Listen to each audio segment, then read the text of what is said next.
दोस्तों आज के इस वीडियो में हम बात करेंगे उस पावन पर्व की जिसका इंतजार हर शिव भक्त पूरे साल करता है, महाशिवरात्रि। जी हाँ दोस्तों, महाशिवरात्रि।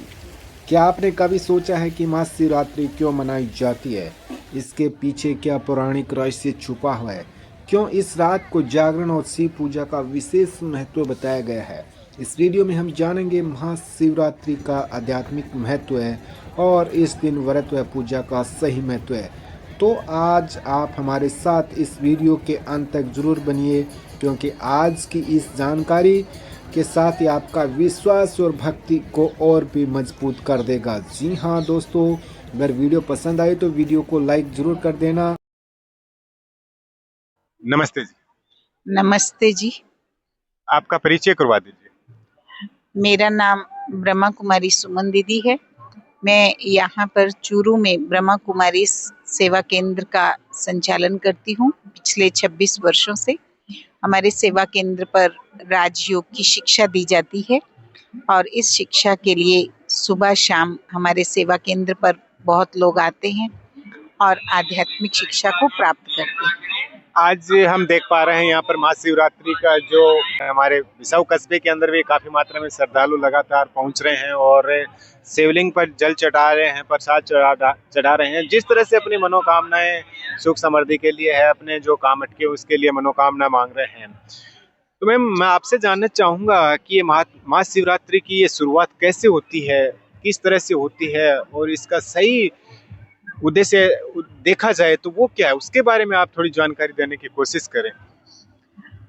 महाशिवरात्रि का पावन पर्व हर वर्ष फाल्गुन मास की अमावस्या से पूर्व चतुर्दशी की रात को मनाया जाता है।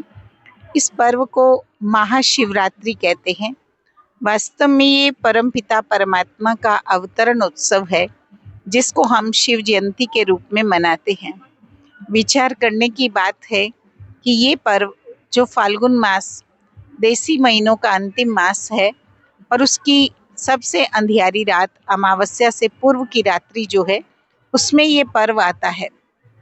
विचार करने की बात है, दुनिया में जब किसी का जन्मदिन होता है, चाहे वो जन्म रात को हुआ हो या दिन में, लेकिन मनाया जो है जन्मदिन जाता है। चाहे हम रात को डिनर पार्टी पर भी क्यों ना जा रहे हों, तो यही कहते हैं कि आज उस बच्चे का जन्मदिन है। तो देखिए कि परमात्मा शिव के लिए रात्रि शब्द क्यों? ये रात्रि शब्द वास्तव में अज्ञानता के अंधकार का वाचक है कि सारी सृष्टि पर जब काम, क्रोध, लोभ, मोह, अहंकार, ईर्ष्या, द्वेष, छल, हट, कपट, आलस्य, इन विकारों का साम्राज्य होता है और मनुष्य आत्माएं अपने जीवन की वास्तविकता को भूलकर इन विकारों के वशीभूत होकर दिन में भी रात जैसे कर्म करते हैं, पाप कर्म करते हैं। पहले वो समय था जबकि मनुष्य जो है वो रात को चोरी डकैती जैसे काम करता था, आलस्य, सुस्ती जैसे काम करता था, विकारी कर्म करता था। लेकिन आज रात को लेट तक जागना, सुबह देर तक सोना, मनुष्य ने इसी को अपना स्टैंडर्ड बना लिया है और जो काम रात में होते थे वो सारे कर्म अभी दिन में हो रहे हैं। तो जैसे कि दिन ही रात बन चुका है, ऐसी उस अज्ञानता की अंधियारी रात को समाप्त करने के लिए स्वयं निराकार परमपिता परमात्मा शिव इस धरा पर अवतरित होते हैं और अपना कार्य कराने के लिए अपने साकार माध्यम प्रजापिता ब्रह्मा को आधार बनाते हैं और उनके मुखारविंद द्वारा मनुष्य को इस अज्ञानता के अंधेरे से मुक्त होने के लिए आध्यात्मिक शिक्षा देते हैं। हर साल ये पावन पर्व आता है और लोग जो है इस दिन शिवालयों में जाकर के जल, फल, दूध, आक, गाजर, बेर, धतूरा जैसी चीजों को चढ़ा करके अपने व्रत की इतिश्री मान लेते हैं। सारा दिन उनका खाने पीने में, मौज मस्ती करने में बीत जाता है, जबकि उपवास के लिए तो कहा गया उपवास माना ऊपर वाले के समीप स्थित होना। लेकिन आज के समय में ऊपर वाले प्रभु पिता को तो कोई नहीं याद करता, पर सारा दिन भौतिकवाद की चकाचौंध और भक्ति पाठ पूजा के टाइम में भी आज ऐसे घिनौने कार्य करने या फोटो खिंचवा करके स्टेटस पर लगाने को ही वो अपना एक गौरव समझता है। लेकिन भाइयों और बहनों, समझना ये है कि इस व्रत पर जो अनुष्ठान, जो विधि विधान किए जाते हैं, उनका वास्तविक रहस्य क्या है। क्या आक, गाजर, बेर, धतूरा, दूब जैसी चीजें चढ़ाने से भगवान प्रसन्न होंगे? परमात्मा के लिए हमने कहा कि वो हमारे माता पिता हैं। हमने बचपन से प्रेयर की कि तुम ही हो माता पिता, तुम ही हो। तो क्या वो माता पिता अपने बच्चों के द्वारा ये जो चीजें चढ़ाई जाती हैं उससे खुश होंगे? नहीं। वास्तव में इनका आध्यात्मिक रहस्य ये है कि आक, गाजर, बेर, धतूरा जो चीजें हम चढ़ा रहे हैं उसका एक एक का महत्व अगर समझें तो आक जैसी कड़वाहट जो हमारे अंदर आ गई है, जिसके कारण आज भाईचारा ही समाप्त हो गया है, उस कड़वाहट को समाप्त करने के लिए हम कोई संकल्प लें। वो संकल्प तो कोई नहीं लेता और सोचते हैं कि आग चढ़ाने से प्रभु प्रसन्न होते हैं। जिस आग की को जब हमने भगवान पर चढ़ाया तो वो तो प्रसाद बन जाना चाहिए और सभी को प्रेम पूर्वक उस प्रसाद को स्वीकार करना चाहिए, परंतु कोई भी उसको स्वीकार नहीं करता। आग के लिए तो भावना ये है कि ऐसी जगह पर पौधा लगता है जो कि वीरान में लगता है, किसी दूसरे पौधे को विकसित नहीं होने देता। यही आज के मनुष्य का हाल है कि वो अपने सगे संबंधी रिश्तेदारों के विकास को नहीं देख पाता और उसकी कड़वाहट से वह उनके साथ दूरियां बना करके जीवन जी रहा है। अगर हम मन के इस कड़वाहट को दूर करें तो हमारे अंदर आत्मिक भाव, भाईचारे की भावना समाज को सशक्त बना सकती है।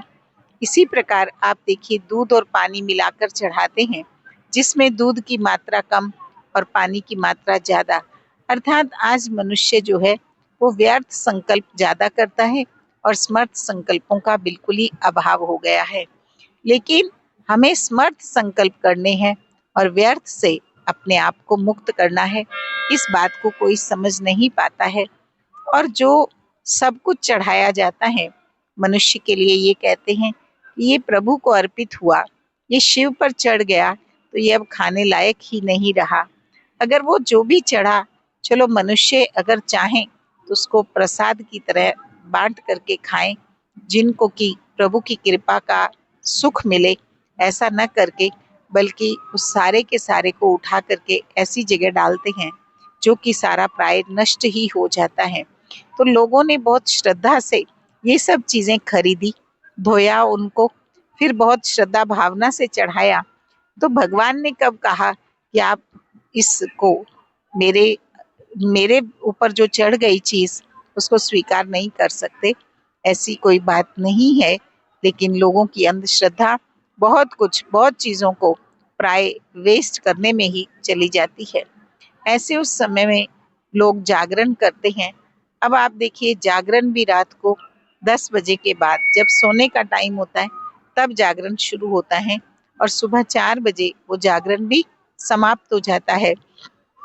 फिर लोग जो है रात को अपनी नींद को कंट्रोल करने के लिए बहुत प्रकार के नशे करता है और अपनी नींद को कंट्रोल करता है।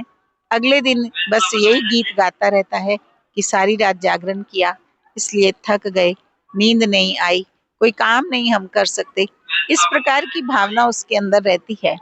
तो भाइयों बहनों, परमात्मा हमें नियम संयम सिखाते हैं, जीवन को अनुशासित जीवन जीने की कला सिखाते हैं, हर काम को समय पर करना सिखाते हैं। और ये व्रत माना ऐसी प्रतिज्ञा, जिस प्रतिज्ञा से हम अपनी ही बुराइयों को खत्म करें। प्रतिज्ञा करें कि आज हम झूठ नहीं बोलेंगे, पर चिंतन नहीं करेंगे, किसी की निंदा चुगली नहीं करेंगे, किसी के साथ बेईमानी नहीं करेंगे, किसी को धोखा नहीं देंगे। ऐसे व्रत तो मनुष्य लेता नहीं।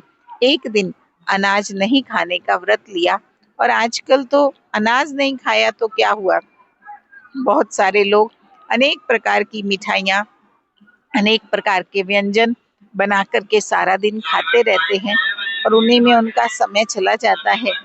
खाना कोई बुरी बात नहीं है, लेकिन अगर हम व्रत के नाम पर ये सब कुछ खाते रहते हैं तो ना तो हमें शारीरिक स्वास्थ्य मिलता है और ना जो है हमारे मन को शांति मिलती है, ना हमारा बुद्धि योग परमात्मा से जुड़ता है, बल्कि हम एक दिन को सिर्फ मना लेते हैं, लेकिन अपने मन को जो है शक्ति मिलनी चाहिए, एक सही रास्ता मिलना चाहिए, वो नहीं मिल पाता। तो ब्रह्मा कुमारी मिशन आध्यात्मिक ज्योति जगाकर जन जन का कल्याण कर रही है, अंधश्रद्धाओं से मुक्त कर रही है, मानव को एक नए उजाले की ओर ले जाने का मार्ग प्रशस्त कर रही है।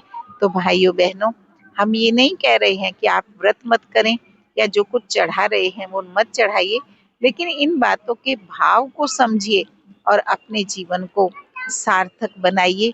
उस शिव पिता परमात्मा का जो अवतरण है, उनसे अपना बुद्धि योग लगाने के लिए राजयोग सीखिए और अपने जीवन को राजाओं जैसा सहज सुंदर जीवन बनाने की कला सीखिए।